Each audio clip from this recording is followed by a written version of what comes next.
দৃঢ়ভাবে প্রতিজ্ঞা করতে হবে, যেখানে ডাক পড়বে, যারা ডাকবে আমরা সেখানে হাজির হব ইনশাআল্লাহ। আল্লাহ কবুল করুন। আমাদের সাথে অনেক হিন্দু ভাইরাও আছেন, শুধু এখানে নয়, বহু জায়গায় হিন্দু ভাইরা আমাদের সাথে দিয়েছেন। তারা বুঝেছে এবং এটা সত্যিকারের জিনিস।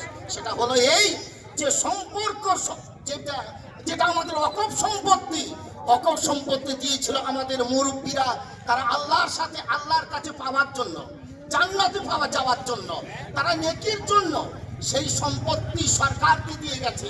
যদি সেই সম্পত্তি ছেলেকে দিয়ে যেত, ওয়াকফে আওলাদ করে যেত, ছেলেরা দখল করতো, 10 বছর 20 বছর 50 বছর পরে মসজিদে থাকতো না, মাদ্রাসায় থাকতো না, ঈদগায় থাকতো না।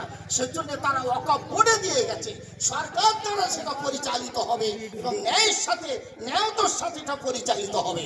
সেই সরকার, যে সরকার আমাদেরকে পরিচালনা করার জন্য এই সম্পত্তি দিয়ে গেল, সেই সরকার এই সম্পত্তি ভোগ করার জন্য আজ তারা উঠে পড়ে লেগেছে, আইন করেছে। সুতরাং এই জন্যে আমাদের কথা